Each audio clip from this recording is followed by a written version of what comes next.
Redskins are in OTAs. What do you actually get to see? So we actually get to watch all of the practice session, which is pretty neat. I mean, it's kind of like mini camp and training camp where they don't kick us out versus the regular season. So today it's going to be pretty interesting. I mean, there's a lot of new faces, especially on the defense. I really want to see line. We kind of got to look at John Allen and Ryan Anderson, but today we'll get to see Stacey McGee, Terrell McClain, these guys that are going to be a big part of what has to be a better defensive line if the Skins are going to be any good this fall. And then Zach Brown, DJ Swearinger. I mean, there's a lot of new pieces on that defense that I think I just want to see how it all kind of comes together. And not that you can take too much away from a May OTA session, but see kind of who's out there, who's not, all that sort of stuff. Now, we didn't realize that in the recent NFLPA agreement, and give credit to D. Smith and those guys, they're only allowed to hit full pads, 13 times a year? So I'm assuming in OTAs, is there no hitting? Absolutely not.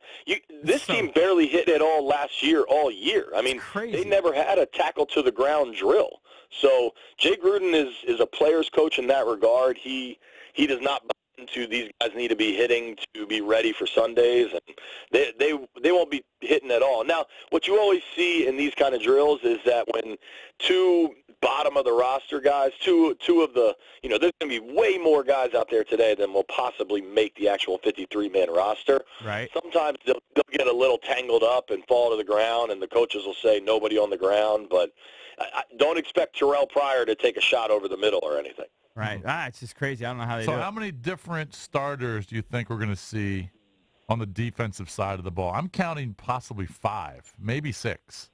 I truly think at least 5. Your three-man defensive front looks totally different. Mm-hmm. I think you go John Allen, Stacey McGee, Terrell McClain, and then I think Zach Brown, DJ Swearinger, and then Sua Cravens, if you want to count him as a new starter. I mean, that's 6.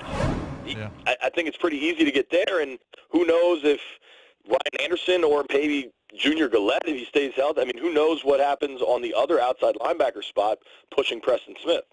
Junior Gillette. Yeah, we're not even thinking about Gillette. Yeah, I don't even count. Years he hasn't played, but there's other guys that have been more or less hurt for 2 straight years that we still put in the conversation. If you look at D. Hall, Niles Paul, those guys, we're not as dismissive because we've seen them in Redskins uniform on game day. We just never see Junior Gillette actually play on game day, and you're probably smart not to count him, but I wonder if he makes it through healthy. I almost think Gruden would give him that week 1 start as almost this like symbolic gesture of we always in you, man, something like that. Now, JP, talking to the players, do you get a sense that the defense with Greg Minuski as the DC is going to be more aggressive? It seemed like I was seeing some quotes from players that seemed very excited about that. Yeah, certainly. But you also kind of hear that this time of year anyway. I mean, there's always, we're going to go out and get them. But how much different can a scheme really be? The Skins weren't particularly shy to blitz last season either. I mean, they often had 5, sometimes 6 guys going after quarterbacks. They just, honestly, they did pretty well in sacks. So where the aggressive schemes you might see, I think will be different, is allowing Josh Norman to cover a top receiver from week 1. If you remember what a kind of a stink show that was last year with all the early season when he didn't cover Antonio Brown in week 1, and then, finally Des Bryant, I think in the 4th quarter, Joe B let him start shadowing Des Bryant. I think that will be the case from the get-go.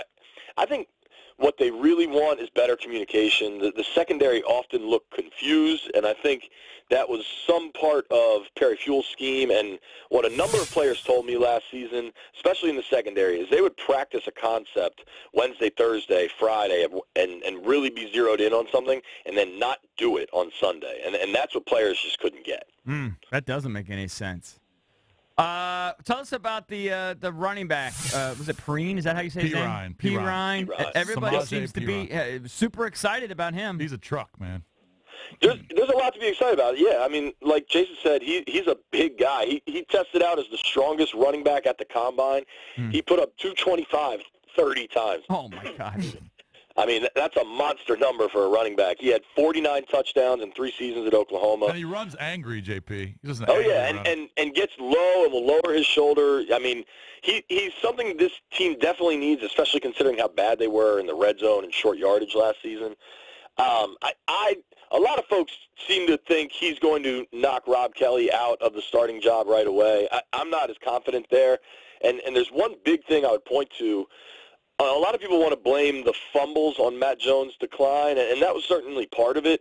But Matt Jones could not escape tackles in the backfield. I mean, Matt Jones often would have 2-yard loss, 3-yard loss, versus when Rob Kelly got in there, he has really quick feet and would be able to make a guy miss what would have been a 2-yard loss becomes a 1-yard gain. And that's just a much easier play call on 2nd and 9 than it is 2nd and 12. Perine's coming from the Big 12, coming from a spread offense.